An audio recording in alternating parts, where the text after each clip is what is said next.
নতুন সিস্টেমে তালের পিঠা বানালো বা কেক যাই বলেন, অনেকে এটাকে কেকও বলে। তো এগুলো অনেক সুন্দর হয়েছে, আমি প্রথম দেখলাম এমন সরাসরি। আবার মামি বিরিয়ানিও রান্না করলো তালের পিঠার পাশাপাশি। আর হঠাৎ করে আবার বৃষ্টি শুরু হয়ে গেলে একই দিনে 3 রকমের আবহাওয়া দেখে আমি অনেকটা অবাক হয়েছি। আবার এদিকে আমার একটা কাজিন আসছিল, কি কি কাজে আসছে এটাও আজকের ব্লগে থাকছে। বিকেল বেলাটা আবার অনেক সুন্দর ছিল। তো আজকের ব্লগটা আশা করি আপনাদের কাছে ভালো লাগবে। তো ব্লগটি শুরু করা যাক। আসসালামু আলাইকুম, ভিডিও মেস ওয়ার্ল্ডে আপনাদেরকে স্বাগতম। কেমন আছেন সবাই? আমি আলহামদুলিল্লাহ ভালো আছি। আজকে আমি আমার মামার বাড়ি থেকে ব্লগটা শুরু করেছি। তো সকালবেলা ঘুম থেকে উঠে ব্লগটা শুরু করেছি। আমি মামার বাড়িতে আসছি আজকে 3-4 দিন হয়ে গেছে। তো এটা বন্যা হওয়ার পরের ভিডিও। তো আমি মামার বাড়িতে তেমন কোনো ভিডিও করিয়ে নাই, কারণ মন মেজাজও ভালো ছিল না, আপনারা জানেন ভালো করে। তো বাড়ি থেকে এসে তাও একটু মন মেজাজটা একটু হলেও ঠিক করতে পারছি, কারণ নিজের চোখে তো দেখে আসতে পারছি যে কতটুকু পানি হয়েছে বা কি ক্ষয়ক্ষতি হয়েছে না হয়েছে। এটা গত ব্লগেও আপনারা দেখেছেন। তো সেই কারণে একটু হলেও নিশ্চিন্তে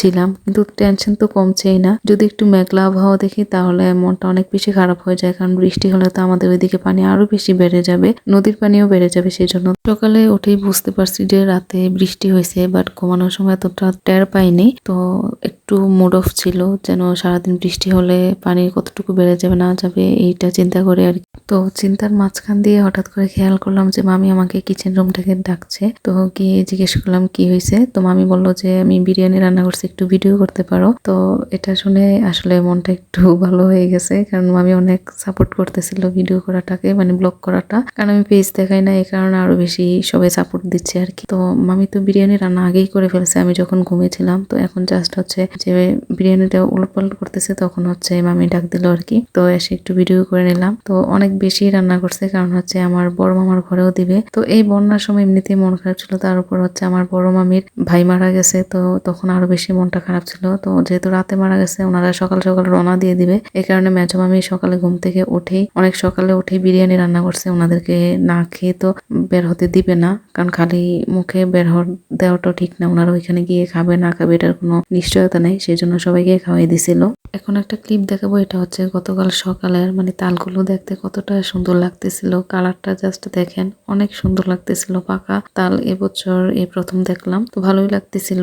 আর তালের পিঠা বা কেক যেটাই বানায়, এটা কিন্তু মানে দিনে দিনে বানানো যায় না, মানে একদিন আগে প্রসেসিং করে রাখা লাগে আর কি। তো এটা আজকে যে বিরিয়ানি রান্না করছে এই দিনের ভিডিও। তো মামি বলতেছিল যে যেহেতু তালের পিঠার আয়োজন করেই রাখছি গতকালকে, তো আজকে তো বানাতেই হবে বাধ্য, কারণ মামা যে হঠাৎ করে মারা গেছে, মানে আমার মামির যে ভাই মারা গেছে, এটা তো আমরা কেউ জানতাম না। হঠাৎ করে উনি স্ট্রোক করে মারা গেছে। তো মামা অনেক ভালো মানুষ ছিলেন, আল্লাহ ওনাকে জান্নাতবাসী করুক, সেটাই দোয়া করি। তো সকালবেলা মামি বিরিয়ানির পাশাপাশি এগুলো বানালো, কারণ এটা না হলে নষ্ট হয়ে যাবে। যেই তালের পিঠার ডোটা করছিল, আর কালারটা দেখেন অনেক সুন্দর লাগতেছিল। তালের পিঠা 2 রকম বানাইছে, একটা কেকের মতো করে, আর আরেকটা অন্যভাবে, যে কলা পাতার মধ্যে কিভাবে করে বানায় এটা আপনারা জানেন। তালের পিঠা আমার তেমন পছন্দ না, কিন্তু ওই দিন কেক গুলো অনেক বেশি ভালো লাগছিল, সেই কারণে আমি খাইছি। আমাদের বাড়িতে আগে তালের পিঠা বানাতে, এখন বানায় না, কারণ আমাদের তেমন এটা পছন্দ না, সেই জন্য। তাহলে সেই কেক গুলো আমার কাছে ভালো লাগে, আমি মাত্র একটা খাইছি। তারপর বিরিয়ানি খাইলাম, কারণ বিরিয়ানি মানে ইমোশন, এটা সবাই জানেন। আমার ফুচকা অনেক ভালো লাগে আর বিরিয়ানি অনেক ভালো লাগে, কিন্তু ওভার খেতে পারি না, মানে বিশেষ করে বিরিয়ানিটা। তো মামির হাতে বিরিয়ানিটা অনেক মজা হয়েছিল। মনে মনে যে ভয়টা পাইছিলাম ওইটাই হয়েছে, মানে প্রচুর পরিমাণে বৃষ্টি হইতেছে। তো আমি দেখে অনেক বেশি টেনশন করতেছিলাম যে বাড়ির কি অবস্থা, আর বারবার ফোন দিয়ে খোঁজখবর নিচ্ছিলাম। মানে এই বন্যার সময়টাতে আমি আমার যে রিলেটিভরা বিশেষ করে বন্যাতে, মানে বন্যার মধ্যে তাদের বাড়িতে পানি ওঠার সম্ভাবনা আছে, তাদের খোঁজ খবর নিছি। তারপর বাড়ির আশেপাশের প্রতিবেশীদের কাছ থেকে ফোন দিয়ে আমি সারাক্ষণই খোঁজ খবর নিছি। আমার কাজিন, মানে আমার চাচাতো ভাই বোনদের থেকেও আমি খোঁজ খবর নিছি। সারাক্ষণ আমি ফোনের মধ্যেই ছিলাম যে বাড়ির কি অবস্থা, সবাই ঠিকঠাক আছে কিনা, এটাই খোঁজ নিচ্ছিলাম। আমাদের এই খারাপ সময়টাতে আমাদের মামারা, তারপর মামিরা অনেক বেশি হেল্প করছে, অনেক সাপোর্ট করছে মানসিক ভাবে। তো এই জিনিসটা অনেক বেশি ভালো লাগছে, কখনো ভেঙে পড়তে দেয় নাই। তারা সারাক্ষণই মানে আমাদের মনটাকে খুশি রাখার চেষ্টা করছে আর কি। তো এই জিনিসগুলো আসলে কখনো ভুলবো না।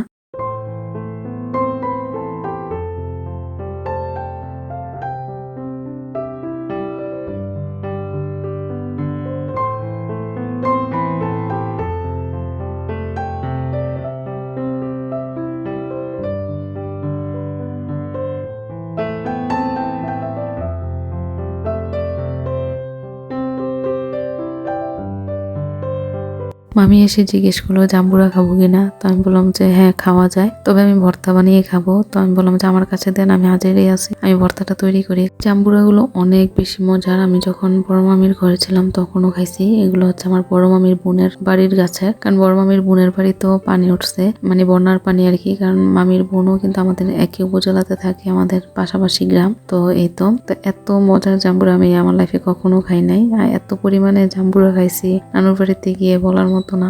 ঝাল বেশি দিয়ে নেয়, মরিচ মেবি 2টা দিছিলাম, তার মধ্যে অর্ধেকটা ভর্তা ওইদিকে আম্মুকে মামানিকে দিয়ে আসছি। আমার খালাও ছিল, উনিও খাইছে। আর আমার আম্মু আর আমার খালা দুইজনই ডায়াবেটিসের রোগী, ওনাদের জন্য তো এটা আরো বেশি উপকারী।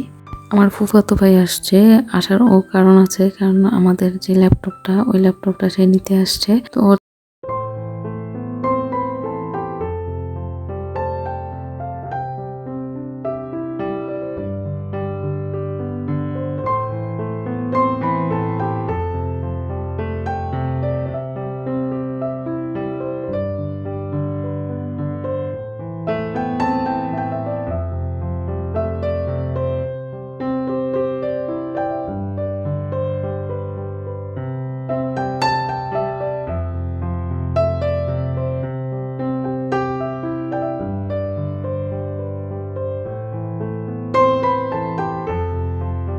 আমার ব্লগগুলো যদি ভালো লাগে থাকে তাহলে আমার চ্যানেলটা আপনারা সাবস্ক্রাইব করতে পারেন। আর যারা আগে থেকে এই কাজটি করে রেখেছেন তাদেরকে অসংখ্য ধন্যবাদ। আর আমার ব্লগটা যদি ভালো লাগে থাকে একটা লাইক দিয়ে দিবেন। খুব শীঘ্রই 400 সাবস্ক্রাইব পূরণ হতে যাচ্ছে, তো আপনারা আমাকে সাপোর্ট করবেন এভাবে। আপনাদের সাপোর্ট ছাড়া আমি এতদূর আসতে পারতো না, যতটুকু আসছি আলহামদুলিল্লাহ আলহামদুলিল্লাহ আলহামদুলিল্লাহ। এইভাবে সবসময় সাপোর্ট করে যাবেন। আজকের বিকেলটা অনেক বেশি সুন্দর ছিল, তাই না? আপনারা নিজেও দেখতে পারছেন একটু আগে। তো এখন হচ্ছে সন্ধ্যার সময় নাস্তা করে নিচ্ছি। এদিকে হচ্ছে মুরালি ছিল, তারপর হচ্ছে খাস্তা ছিল, মানে বিস্কুট গুলোকে আমরা খাস্তা বলি, আর হচ্ছে দুধ চা, আর হচ্ছে চানাচুর ছিল। তো তাও অনেক বেশি লাগছে নাস্তা পরিমাণে, কারণ এত পরিমাণ নাস্তাগুলো রাতে আবার খাওয়া যায় না। তো আজকের ব্লগটা এই পর্যন্তই, দেখা হচ্ছে নেক্সট ব্লগে। সেই পর্যন্ত সবাই ভালো থাকুন, সুস্থ থাকুন, আল্লাহ হাফেজ।